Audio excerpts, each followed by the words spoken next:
Bienvenue à tous les amis, ce cours est là pour nous aider à digérer une information qui peut nous sauver la vie, qui s'appelle ou t'es joyeux ou tu meurs. Voilà, chas shalom, hein. On ne veut pas vous choquer, mais c'est la vérité. Le Baal Shem Tov dit que rien ne passe dans le ciel si jamais il n'y a pas de joie. Donc tes prières, ta Torah, tes efforts, t'en peux plus, tu te tapes. Mais il n'y a rien qui se passe. Qu'est-ce qui nous manque? Les amis, c'est la simcha.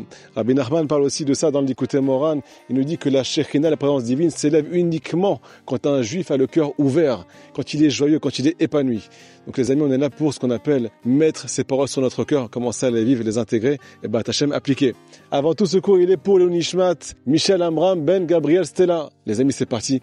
Petite histoire avec le Baal Shem Tov Akadosh. Le Baal Shem Tov, il a un problème. Il tombe sur ce qu'on appelle une Gemara et il comprend pas la Gemara. Qu'est-ce qui se passe quand le Baal Shem Tov a ce problème-là?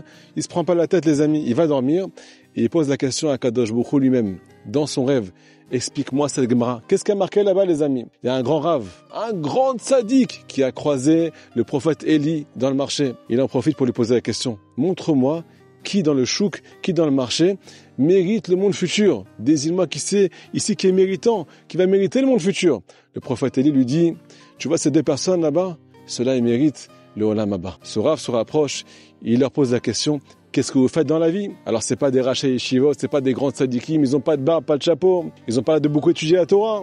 Écoutez la réponse, les amis, juste magnifique. Ils répondent à ce grand rave. On est des pitres. Et à chaque fois qu'on voit quelqu'un de triste dans le marché, on lui fait des blagues. On lui raconte n'importe quoi. On le rend joyeux. Alors ce rave, il comprend une chose très importante, les amis, c'est que celui qui rend joyeux les autres, celui qui va réjouir un juif, alors il mérite le monde futur. Le Baal Shem Tov, il comprend pas cette Gemara, les amis. Il vient poser la question à Kadosh Baruch Hu. Mais explique-moi, je crois que c'était la Torah qui réparait tout. Je crois que c'est la Torah qui a amené au monde futur. La tfila, les efforts, ainsi de suite. Alors écoutez la réponse que le Baal Shem Tov a reçue. Juste magnifique. On lui répond dans son rêve que aucune Torah, aucune mitzvah, aucune prière ne peut s'élever dans le monde si jamais il y a la tristesse dans le cœur d'un juif. Ce juif-là, il reste par terre. La joie à Botaï, c'est un ascenseur. Tu peux tout faire, mais tout reste par terre. Par contre, quand tu as la joie avec les actes, alors tout s'élève.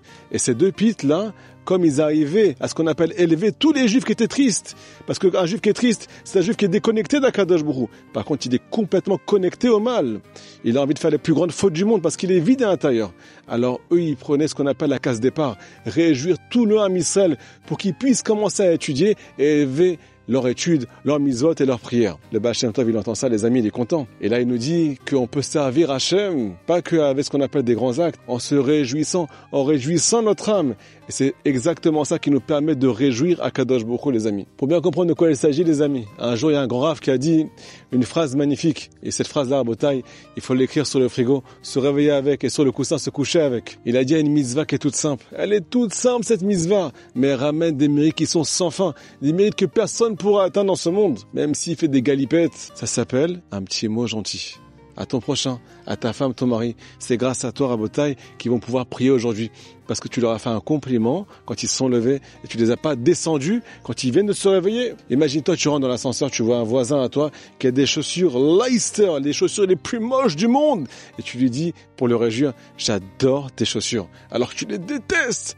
Il est habillé comme un plouc et tu lui dis, j'adore ton look. Il s'abat chez moi. Et là, qu'est-ce que tu vois? Lui, il te croit. Il te fait un petit sourire. Ou bien il commence à se détendre un petit peu. Il s'est détendu un petit peu grâce à toi aujourd'hui. Il va pouvoir aller maintenant prier. Il va pouvoir commencer à étudier. Et tout ce qu'il va faire, ça va s'élever dans le ciel. Alors que tu lui as dit juste un petit mot gentil, tu prends tous ses mérites. Ils sont à toi maintenant. Les amis, ça va très loin cette histoire. Vous n'avez pas aidé combien? Rabbi Nachman nous enseigne que les forces du mal, elles veulent tout, sauf que tu sois dans la joie. Pourquoi? Parce que la morsure du serpent, nous dira Benoît Kadosh dans l'Likutei Moharan, elle s'appelle tristesse et paresse. Si tu sens de la tristesse et de la paresse à l'intérieur de toi, ça veut dire qu'il t'a mordu le serpent. Et si t'as mordu, alors t'arrives plus à servir à Kadosh Baruch Hu. Donc quand tu as une pensée qui est négative à l'intérieur de toi, dis-toi qu'on veut te kidnapper, on veut t'enlever d'Hachem. Donc si tu penses à ça tout de suite et que tu ne laisses pas rentrer ces pensées à l'intérieur de toi, tu vas pouvoir avoir la chance de pouvoir mettre le pied sur l'échelle. Donc ça dépend de nous, les amis. Est-ce qu'on a compris que la simra c'est important ou pas? Comment arriver à ça? Vous savez très bien que Rabbeinu Akadosh, il a dévoilé ce qu'on appelle le Tikkun HaKlali. Tikkun HaKlali, c'est 10 sortes de mélodies. C'est 10 mélodies qui viennent, ce qu'on appelle réveiller, raviver l'âme, raviver aussi le corps. Si on les fait en chantant, elles donnent de la simra. Pourquoi? Parce qu'elle trie le bien qui est à l'intérieur de nous, le bien qui est mélangé au mal. On doit se concentrer sur le bien. Il y a marqué dans l'écoute Moran, Azamra l'Elohai Beodi. Je vais chanter à Kadosh Baruch Hu. Je vais être dans la joie, je vais chanter. Avec quoi? Beodi. Avec ce qui me reste. Qu'est-ce qu'il dit l'Yetzirah? Ne sois pas dans la joie parce que t'es pas à 100%. Il te manque plein de choses, t'as tellement abîmé, t'as un sale caractère, tu fais du mal, t'es une pourriture, tu sais pas travailler, tu sais pas servir Hachem. Qu'est-ce qu'on lui répond? Au nom de Rabbeinu Akadosh, Azamra, je chanterai, Beodi, avec ce qui reste à l'intérieur de moi.